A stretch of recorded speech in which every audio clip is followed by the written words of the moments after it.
विलम्बिने सर्वग्रन्थीनां विप्रमोक्ष तत्कारणं साङ्ख्ययोगादिगम्यं नास्ति साङ्ख्यसमं ज्ञानं नास्ति योगसमं बलम्।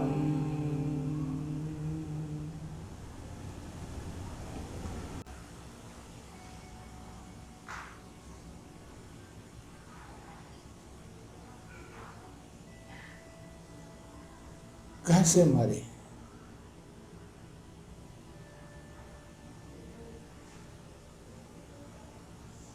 ऐसे मरे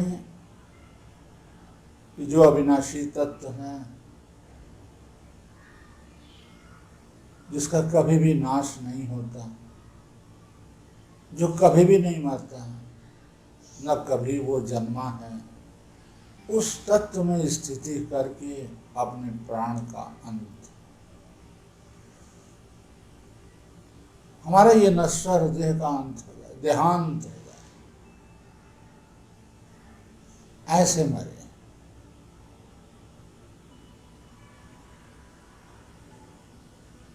जन्मे हैं मरने के लिए, इसको जिला रहे हैं, वो भी मरने के लिए। जन्म ले लिए हैं, मरते चले जा रहे हैं, और यही अकाट्य सत्य। और बाकी सब समय बिताना हो रहा है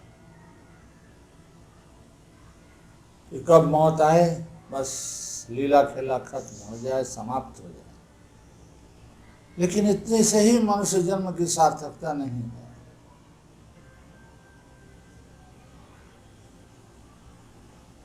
जन्मे हैं, एक एक श्वास मरते चले जा रहे हैं, ये सत्य है।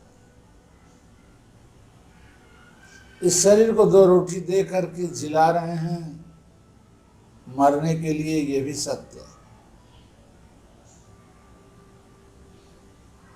लेकिन ये जो रोटी दिए और इससे प्राण जो पुष्ट हुआ,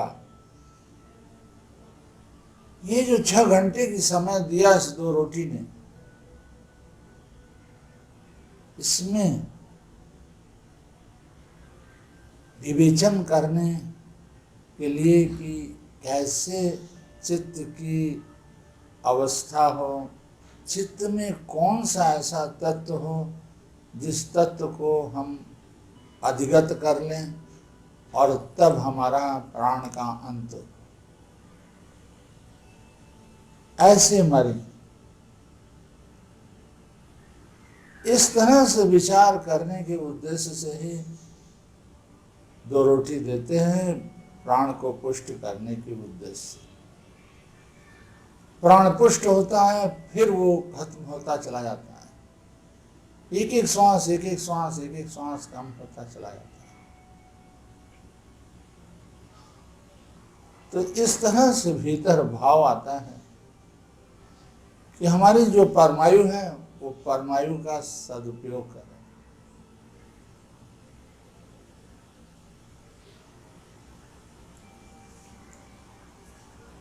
स्वाध्याय करें, स्वाध्याय से स्थिरता को आनयन करें, मन की सारी चंचलता, शरीर की सारे सक्रियता दमन करके स्थिरता को आह्वान करें।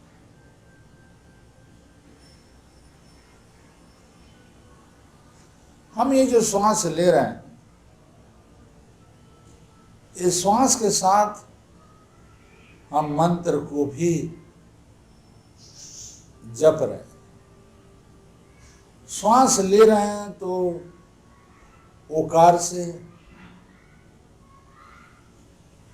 जैसे श्वास लिए और मन ही मन में सोचे कि ये श्वास के साथ ओकार हो रहा है, और श्वास छोड़ने के साथ अर्धमकार, ये दोनों मिल करके ओंकार हो जाता है। तो जब हम श्वास ले रहे हैं तो इस उद्देश्य से कि बाह्य जगत सदा सदा के लिए हमसे छूट जाए, हमसे अलग हो जाए, सदा काल के लिए बाह्य जगत का ये जो सीन है, ये जो सीनरी, ये जो दृश्य है, ये दृश्य हमेशा हमेशा के लिए हमसे अलग हो जाए, हम उससे अलग हो जाए। इस उद्देश्य से श्वास ले रहे हैं, ओकार से ले रहे हैं और ममकार से छोड़ रहे हैं। अब ये जब निर्णय पक्का हो गया कि सारे इंद्रियों का समस्त विषय को हम छोड़ रहे हैं, अब शरीर पर आए। शरीर की स्थिरता, इसी लैब की स्थिरता, ये शरीर मृत शरीर की तरह हो जाए। जैसा एक मृत शरीर पड़ी हुई है मसान घाट पर, ये भी शरीर जीते जी उसी प्रकार हो जाए, मृत शरीर की तरह। तो इसको हम, इसकी सारी चंचलता को, सारे इंद्रियों के समस्त क्रिया शक्ति को हम शुष्क करते चले जा रहे हैं। चिरकाल के लिए ये सक्रियता शुष्क हो जाए। श्वास ले रहे हैं और छोड़ रहे हैं, शरीर स्थिर शिथिल होती चली जा रही है। शरीर की स्थिरता, और स्थिरता में कोई प्रयत्न नहीं, सारे प्रयत्नों की शिथिलता होती चली जा रही है। हम श्वास ले रहे हैं, शरीर स्थिर हुआ, श्वास छोड़ रहे हैं, शरीर की स्थिरता के भीतर सारे प्रयत्नों की शिथिलता को भी हम आह्वान कर रहे हैं। ये शरीर चिरकाल के लिए स्थिर, और उस स्थिरता में शिथिलता, ताकि फिर ये स्थिरता अस्थिरता में बदले ना, इसलिए प्रयत्न शैथिल्यात, सारे प्रयत्नों की शिथिलता स्थिरता की सत्ता के भीतर। बस आराम से श्वास ले रहे हैं, ओकार से ले रहे हैं, ओंकार से छोड़ रहे हैं, स्वाध्याय हो रहा है। स्वाध्याय से शरीर की स्थिरता और प्रयत्न शिथिलता, जैसे सारे इंद्रियां चिरकाल के लिए अपना दृश्य छोड़कर सदा के लिए इन इंद्रियों में जो रस है, वो रस विशुष्क होते चले जा रहे हैं। कर्मेंद्रियां भी, ज्ञानेंद्रियां, कर्ण त्वक चक्षु रसना घ्राण भी निष्क्रिय शुष्क स्थिर शिथिल होते चले जा रहे हैं। और बांक पाणी पाद पायु उपस्थ भी स्थिर शिथिल और शुष्क विशुष्क, चिरकाल के लिए शुष्क हो जाए, चिरकाल के लिए निष्क्रिय हो जाए, स्थिर हो जाए, शिथिल हो जाए। केवल उपस्थ इंद्रिय ही नहीं, समग्र इंद्रियां स्थिर शिथिल हो जाए और निष्क्रिय और शुष्क हो जाए, ऐसा भाव करना है। श्वास ले रहे हैं, ओकार से समग्र इंद्रियों को निष्क्रिय और शुष्क शिथिल विशुष्क किए चले जा रहे हैं। ऐसा योग को आह्वान कर रहे हैं। योग यानी स्थिरता, स्वाध्याय से योग, योग से स्वाध्याय, स्वाध्याय और योग, इन दोनों संपत्तियों के द्वारा परमात्मा प्रकाशित होते हैं। तो स्वाध्यायात योगमासित, योगात स्वाध्याय मामने, स्वाध्याय योग संपत्तिया परमात्मा प्रकाशत। बस आराम से श्वास ले रहे हैं और शरीर इंद्रिय सब स्थिर शिथिल, चिरकाल के उद्देश्य से, हमेशा हमेशा के उद्देश्य से ये शुष्क होते चले जाते हैं। निष्क्रिय होते चले जा रहे हैं, हमारी समग्र इंद्रिय शिथिल होते चले जा रहे हैं, अपना अपना विषय से निरस होते चले जा रहे हैं।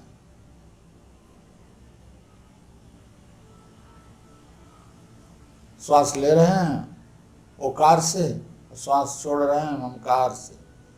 श्वास ले रहे हैं बोध स्थान पर ओकार गया, श्वास छोड़ रहे हैं बोध स्थान पर ममकार गया। और उद्देश्य हमारा शरीर स्थिर और शिथिल हो जाए।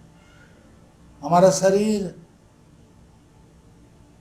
समग्र इंद्रियों की समष्टि है, सारे इंद्रियां निष्क्रिय शुष्क हो जाए, स्थिर और शिथिल हो जाए। चिरकाल के लिए, सदाकाल के लिए ये हो, ऐसा भीतर मानसिकता रखकर हम एक श्वास ले रहे हैं ओकार से और एक श्वास छोड़ रहे हैं ममकार से। ओकार से ले रहे हैं तो बोध स्थान पर गया और धीरे धीरे छोड़ रहे हैं तो ममकार से छोड़ दे रहे हैं, उसी में विलीन हो गया। तो इस तरह से शरीर की स्थिरता और शिथिलता को हम रक्षा कर रहे हैं और हमारी सारी इंद्रियां निष्क्रिय और शुष्क हो जाए। सुख, सारी इंद्रियां, केवल जननेंद्रिय नहीं, आँख का रस रूप, कान का रस शब्द है, त्वचा का स्पर्श, ये भयंकर सुख है। शब्द, स्पर्श, रूप, रस, रसेंद्रिय का रस और घ्राणेंद्रिय का गंध, ये समग्र इंद्रियों का अपना अपना रस है। बोलने का रस है, बातचीत करने का रस है, वाणी, वाक, पानी, हाथ, इसका भी अपने कर्म करने का रस है। सबसे सुख ले रहा है मन, चलने का सुख ले रहा है, रस ले रहा है, आनंद ले रहा है। पाद से, वाक, पानी, पाद, पायु, उपस्थ, इन सब से सुख ले रहा है, रस ले रहा है। तो उपस्थ स्थिर शिथिल हो जाए, निष्क्रिय विशुष्क हो जाए, सारी इंद्रियां इसी के साथ शुष्क होकर चिरकाल के लिए शून्य हो जाए। बस इसी उद्देश्य से हम स्वाध्याय कर रहे हैं। ओकार से श्वास ले रहे हैं तो सोचते हुए ले रहे हैं कि श्वास लिए ओ हो गया। बोध स्थान पर ओकार से श्वास लिए, जैसे मन ही मन में ओ ध्वनि हुई, जैसे मन ही मन श्वास के भीतर ओ को हमने सोचा और धीरे धीरे जब श्वास को छोड़ रहे हैं तो मन ही मन पर श्वास के साथ ममकार को छोड़ दिया। एक श्वास ले रहे हैं तो जैसे आधा कर रहे हैं और जब श्वास छोड़ रहे हैं तो आधा अपने आप हो जा रहा है। और ये पूरे शरीर के समग्र इंद्रियों की स्थिरता और शिथिलता, निष्क्रियता और विशुष्कता शुष्क हो जाए, सूख जाए, सब का रस सूख जाए, सब प्रत्याहृत हो जाए, सब अपना अपना विषय छोड़ करके अंतर्मुख हो जाए, आत्माभिमुख हो जाए। इसका जो मूल है वो मन है। अब मन के उद्देश्य से भी हम स्वाध्याय कर रहे हैं। प्रणव मंत्र ही स्वाध्याय का मूल है। हम मूल को पकड़े हैं, हम ग्रंथ के शाखा प्रशाखा को नहीं। जहाँ से ग्रंथ निकलते हैं, जहाँ से असंख्य ग्रंथ बनते हैं, जहाँ से चारों वेद बने हैं, जहाँ से 108 उपनिषद बने हैं, जहाँ से 6 दर्शन बने हैं, जिस मूल मंत्र से 18 पुराण उपपुराण हुए हैं और जितने भी ग्रंथ लिखे जा रहे हैं और लिखे जाएंगे, वो सब का मूल ओंकार है। हम उस ओम को स्वाध्याय बना रहे हैं। श्वास ले रहे हैं ओकार से, श्वास छोड़ रहे हैं ममकार से, और हमारा विचार शून्य हो जा रहा है। कैसे विचार शून्य हो रहा है? मन ओकार और मकार से एकाकार हो गया है। अब मन को एक साथ दो काम विचार भी करे, अतीत का सोचे, अतीत को कल्पना करे, भविष्य को, तो ये नहीं कर सकता। क्योंकि जितनी मात्रा में सोचने की सक्रियता होती है, बाह्य भौतिक वैषयिक सोचने का, उससे भी कम मात्रा में ओकार मकार हो रहा है श्वास के साथ। मन उससे भी 1 डिग्री कम सक्रियता में ओकार मकार कर रहा है। अगर जितने में सोच विचार चलता है जिस डिग्री में, अगर उससे 1 डिग्री ज़्यादा होती तो वो 1 डिग्री के भीतर सोचने का उसे मौका मिल सकता था। जैसे लोग जोर जोर से चिल्ला चिल्ला करके जप करते हैं, कीर्तन करते हैं, और इधर कीर्तन कर रहे हैं, इधर मन सोच रहा है कुछ और, लेकिन ये वागिंद्रिय के द्वारा नहीं कर रहे हैं। जीव हमारा स्थिर है, होंठ हमारा स्थिर है, दोनों निष्क्रिय शुष्क होकर शिथिल स्थिर पड़े हुए हैं, और श्वास ले रहे हैं तो उसमें जैसे सुनाई दे रहा है कि ओकार हो रहा है। ये कौन कर रहा है? ये साक्षात मन ही इसमें सक्रिय हो रहा है।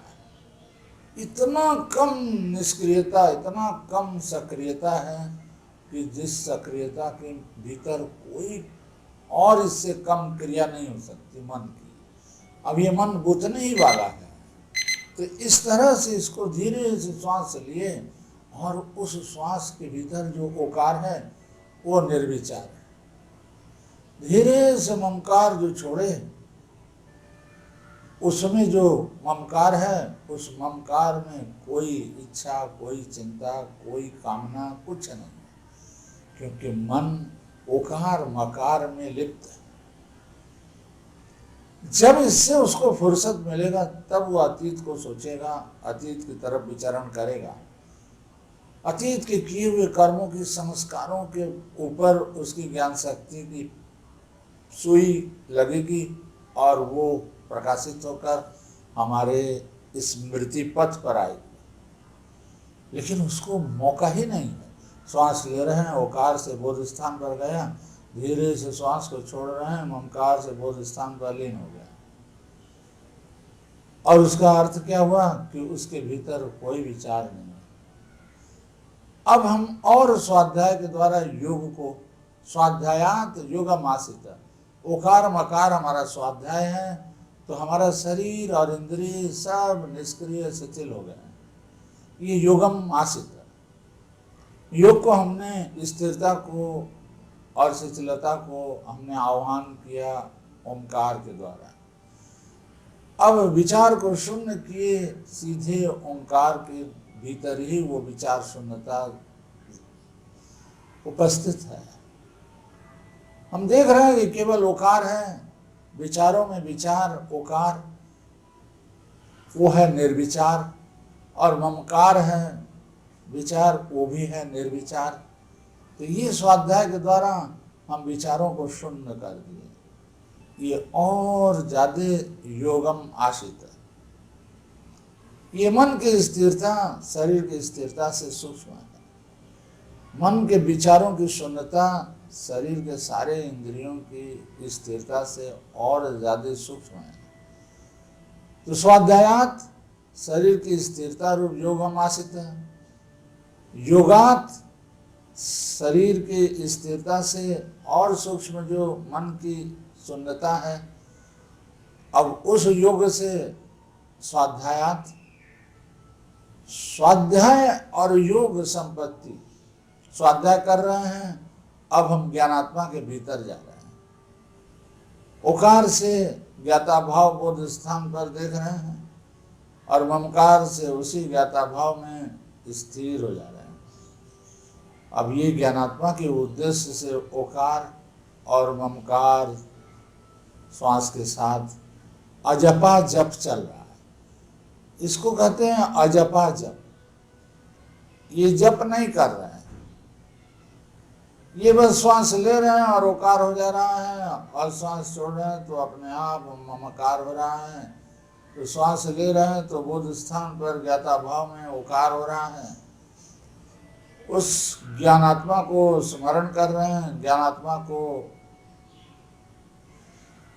स्मृति पथ पर ला रहे हैं, और धीरे से जब ममकार से श्वास को छोड़ रहे हैं तो देख रहे हैं कि उसी ज्ञाता भाव में ही ज्ञानात्मा के भीतर जो ज्ञाता भाव है, देखने का भाव है, जिसे दृष्टा भाव कहते हैं, वो दृष्टा भाव की प्रवाह स्थिर होता चला जा रहा है।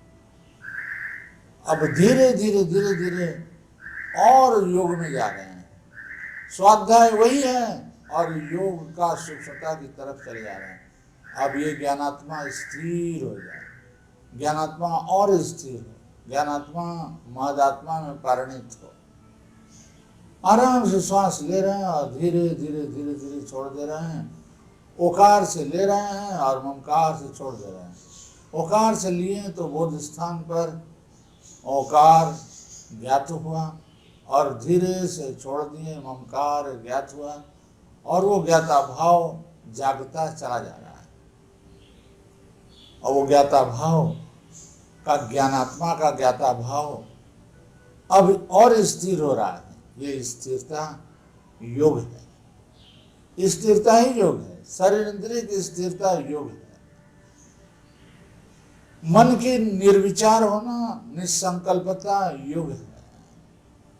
अहंकार में ज्ञानात्मा की ज्ञाता भाव योग है, और उस ज्ञाता भाव की स्थिरता रूप महदात्मा योग है। और उस महदात्मा के भीतर जो शांत आत्मा है वो परमात्मा है, वो परमात्मा प्रकाश है। स्वाध्यायात योगम आसित, हम ओंकार के द्वारा शरीर इंद्रिय की स्थिरता रूप योग को आह्वान किए, और शरीर इंद्रिय की स्थिरता और शिथिलता को बरकरार रखते हुए मन के विचारों को शून्य किए। मन के विचारों को शून्यता के उद्देश्य से फिर हम स्वाध्याय किए। अब इस स्वाध्याय के द्वारा मन के ऊपरिस्थ जो सत्ता है ज्ञानात्मा, उस ज्ञानात्मा को भी अनुभव कर रहे हैं। स्वाध्याय के द्वारा ज्ञानात्मा को, ज्ञाता भाव को, उसके प्रवाह को हम देख रहे हैं।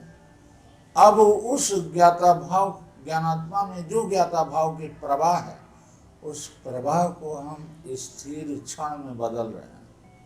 अब वो स्थिर महदात्मा बना हुआ है, महतत्व बना हुआ है बोध स्थान पर, एक अखंड अविनाशी रूप से स्थिर बना हुआ है। सांस ले रहे हैं और धीरे धीरे धीरे धीरे छोड़ दे रहे हैं। ओकार से ले रहे हैं और धीरे से ममकार से छोड़ रहे हैं, और हम देख रहे हैं कि हमारे महतत्व के भीतर शांत आत्मा का साक्षात्कार हो रहा है। वो महतत्व के भीतर शांत आत्मा रूप परमात्मा प्रकाशित हो रहे हैं, विज्ञापित हो रहे हैं, उसमें दर्शित हो रहे हैं। हम आराम से श्वास ले रहे हैं और महतत्व के भीतर परमात्मा का साक्षात्कार कर रहे हैं, परमात्मा का दर्शन हो रहा है। क्योंकि हम उस महदात्मा के विज्ञाता, महदात्मा के भीतर ही फेंके हुए हैं, एकाकार हैं। महतत्व से हमारा विज्ञाता अलग नहीं है, और हमारे विज्ञाता से महदात्मा अलग नहीं है। लेकिन फिर भी महदात्मा का जब हम विज्ञाता हैं तो महदात्मा दृश्य है, प्रकृति का विकार है, प्रकृति में ही लीन होगी। और ये जो विज्ञाता है वो किसी की विकार नहीं है, वो स्वयं प्रकाश है। स्व आत्म बोध में सर्वस्थ दृष्टा स्वयं ही अपने आप में लीन है, इसका कैवल्य होता है। ऐसे परमात्मा प्रकाशित हों, ऐसे मरे, हाउ टू डाई, कैसे मरें, इस तरह का चित्त में ऐसे भाव को परमात्मा प्रकाशित हो, परमात्मा के दर्शन से हमारा प्राण का अंत हो जाए, देहांत हो जाए, देह को ले जाकर लोग फूंक दे, तब पर भी हमारे चित्त में ये परमात्मा का परम भाव प्रकाशित होता रहे। बस इसी उद्देश्य से हम श्वास ले रहे हैं ओकार से, छोड़ रहे हैं ममकार से, बस यही भाव बना रहे। अब ये मंत्र भी, स्वाध्याय भी छूट जाएगा, लेकिन अभी छोड़ने की जरूरत नहीं है।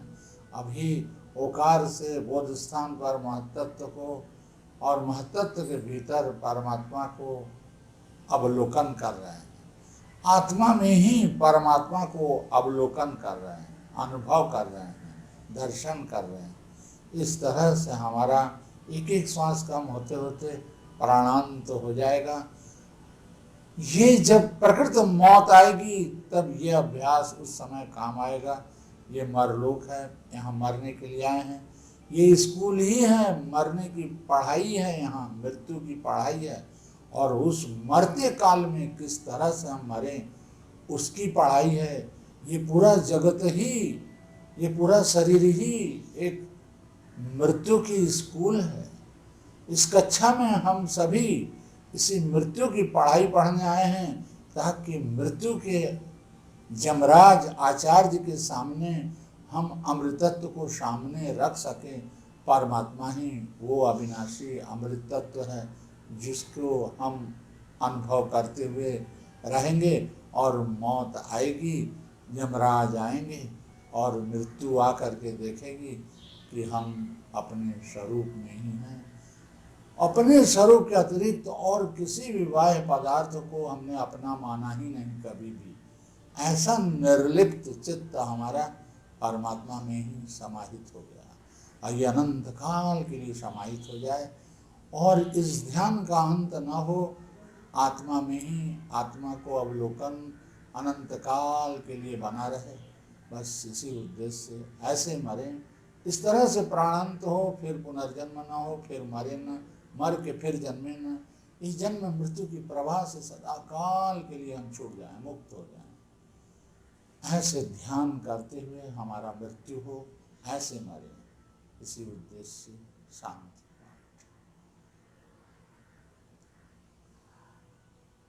ओम शांति शांति शांति।